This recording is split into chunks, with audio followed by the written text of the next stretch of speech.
here's how to install Windows 11. Let's get started. I'm doing this in a virtual machine because, you know, it's easier to film this.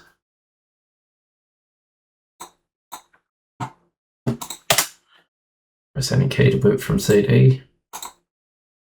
So at this part, I guess you'll be pressing your boot key, normally F12, and selecting your boot media, probably USB.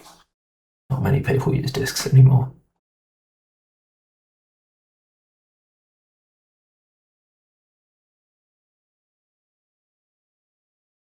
You need at least 52 gig hard drive to install Win 11, but most people have that, so I wouldn't worry.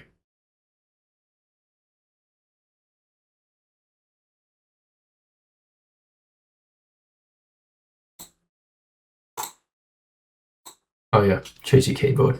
Australia, US, where you use dollars. Yeah, I agree. Everything will get wiped. That's fine. You can either enter your key, but if you've already installed Windows 10 or Windows 11 in the past and you want to reinstall it, you can say, I don't have a product key, and just activate later. And it should reuse that same key that it remembers from last time and grant you access. So I'm going to say, I don't have a key. All right, I'm going to go ahead and press Pro. There's also an N edition, which doesn't come bundled with Windows Media Player due to antitrust issues in Europe. I just found that weird, but cool. I'm going to go with Pro though. I don't mind Media Player. Next.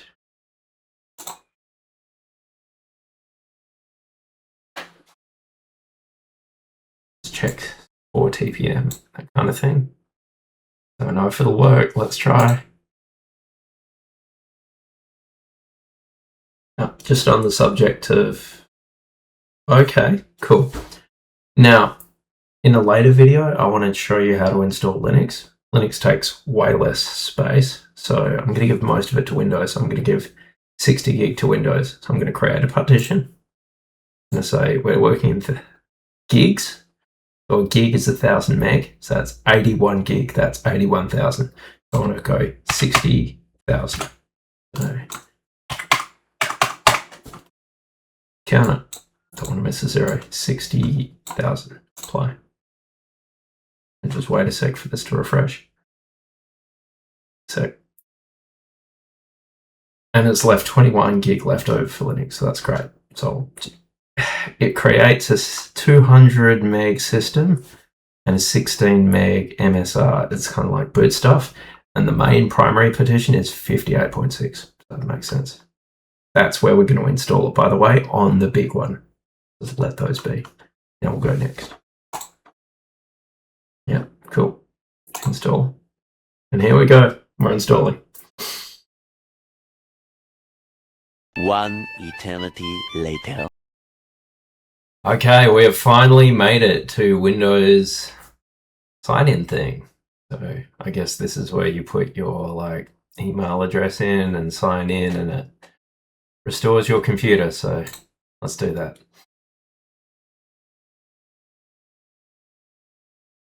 Okay. Gmail. Doesn't have to be a Microsoft one. Gmail works fine.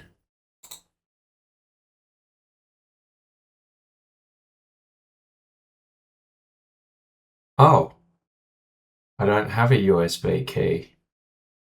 Cancel.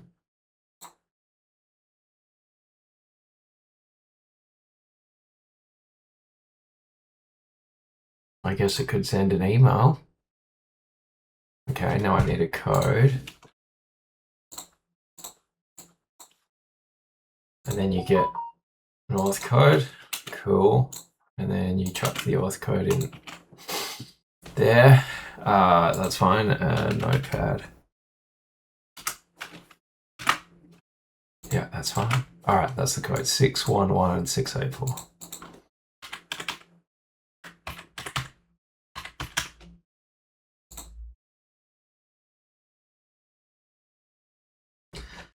It's got the typical 2FA thing, so that's neat.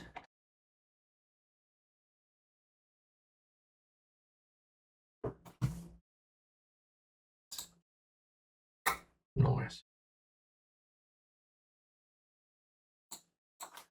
create a pin. It's better than a password.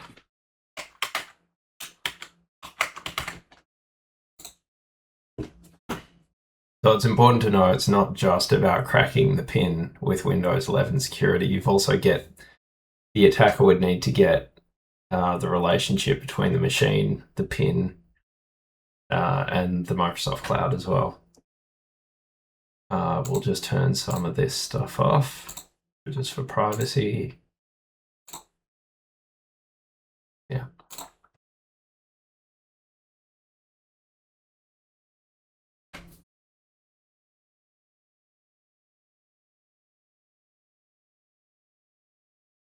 And it can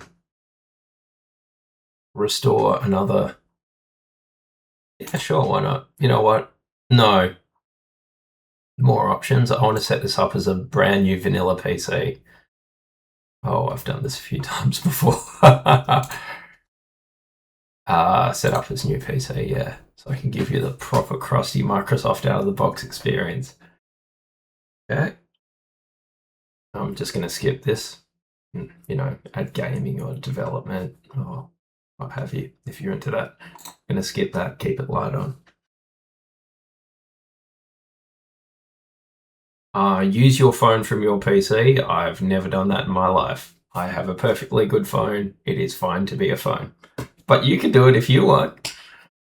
Good luck. All right, skip.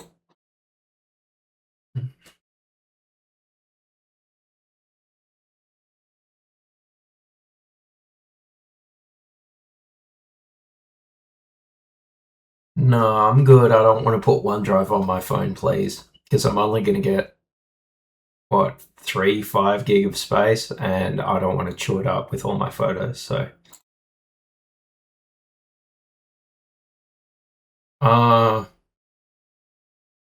Yeah, this is really cool. So you can get your browsing history and your bookmarks through Edge browser across different computers, so that's good. I'll say accept.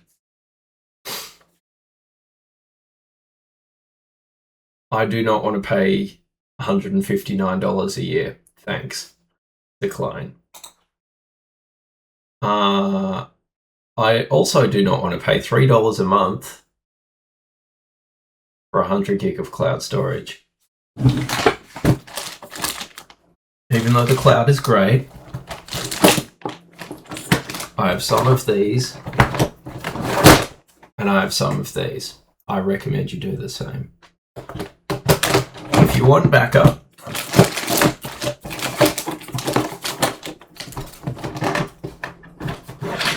you can have backup. You just buy another one, but you got to manage it yourself.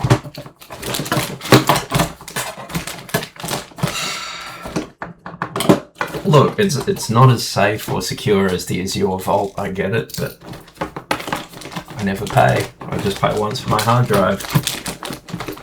There's no ongoing costs, and I like that. I'm going to decline this. Now I have to shut my drawer. This will be tricky.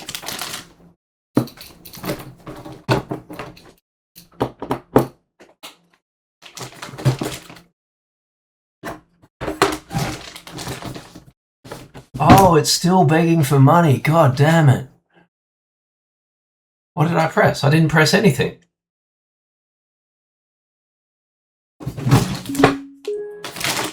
Was there a Bluetooth mouse in there? Okay. Well, thankfully I haven't saved any credit card information in here, so that's a plus. Yeah, look, this is Windows 11. And yeah, let's get customizing. So by default, the background is going to be a slideshow. That kind of chews up downloads, and you know, I'm kind of old school, so I'm going to just go ahead and change that. To do that, you right click on the desktop and then go personalize. And this is your wallpaper settings and theme settings. I actually prefer this one.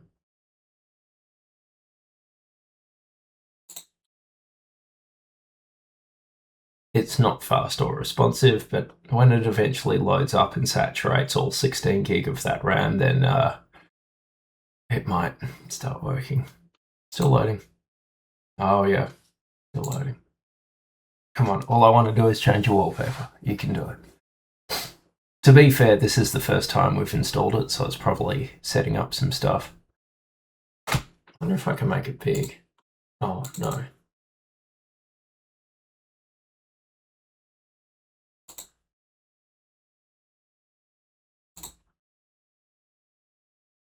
Oh, here we go. You need to activate it before you can change your wallpaper. Okay, activate. Few moments later. All right, now if we look here, we've got the green tick. So now we're good to customize our wallpaper. Personalize. So that's all that was wrong before. It wasn't activated, so it didn't let us change your wallpaper. Good to know. Now we're going to do the taskbar a bit. Notice that taskbar behaviors, I kind of want it on the left, so I'm going to make it left. That's a bit better.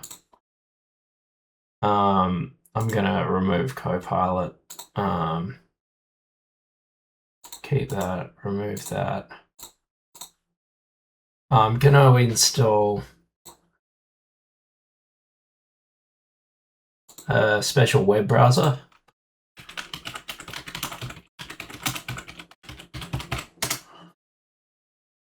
This is called Brave browser. Get Brave for Windows.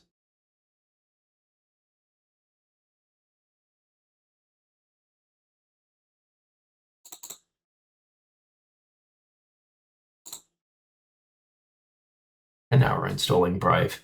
Brave's kind of like Chrome browser, but without all the ads. In fact, the main reason you use Brave is because you want a Chrome-like experience in terms of speed, but you don't want the ads. Set Brave as default browser. Yeah, you want to do that. It'll bring up the Windows settings. Set default. Now it's Braveified. That's good. I guess I'll import my stuff. So now it's taken all my Edge stuff and imported all my cool little links into Brave. So we're getting there, man. Put that up there, that there. Bloody hell, OneDrive's on here. I want to remove OneDrive because I'm going to fill the desktop up with crap and I don't want to use up all my 5 gigs. No, it's still there. It's super easy. Just select it, hit uninstall.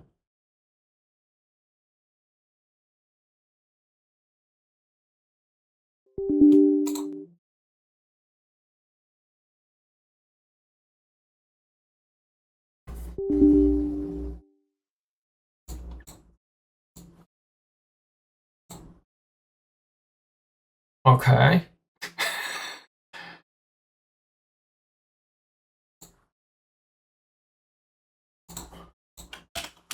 Probably having a hissy fit about the tick thing. Yeah, so the ticks are gone now, so that's good. Okay, so now, that's right, wallpaper. We got that cool Miku wallpaper and we're going to rename it. We've got Miku there, but it's a WebP. Now, I'll show you a trick. We're going to rename it, but the thing is, it just says Miku, it doesn't say Miku.webp. So we've got to show our hidden file name extensions. That's under View, and then go Show File Name Extensions. And while we're at it, you know what? We'll also show hidden items. This can be really useful. And we'll take this WebP and make it JPG and see what we get. Now it loads just fine. We've got a Miku wallpaper. And we go set as background. Miku, awesome.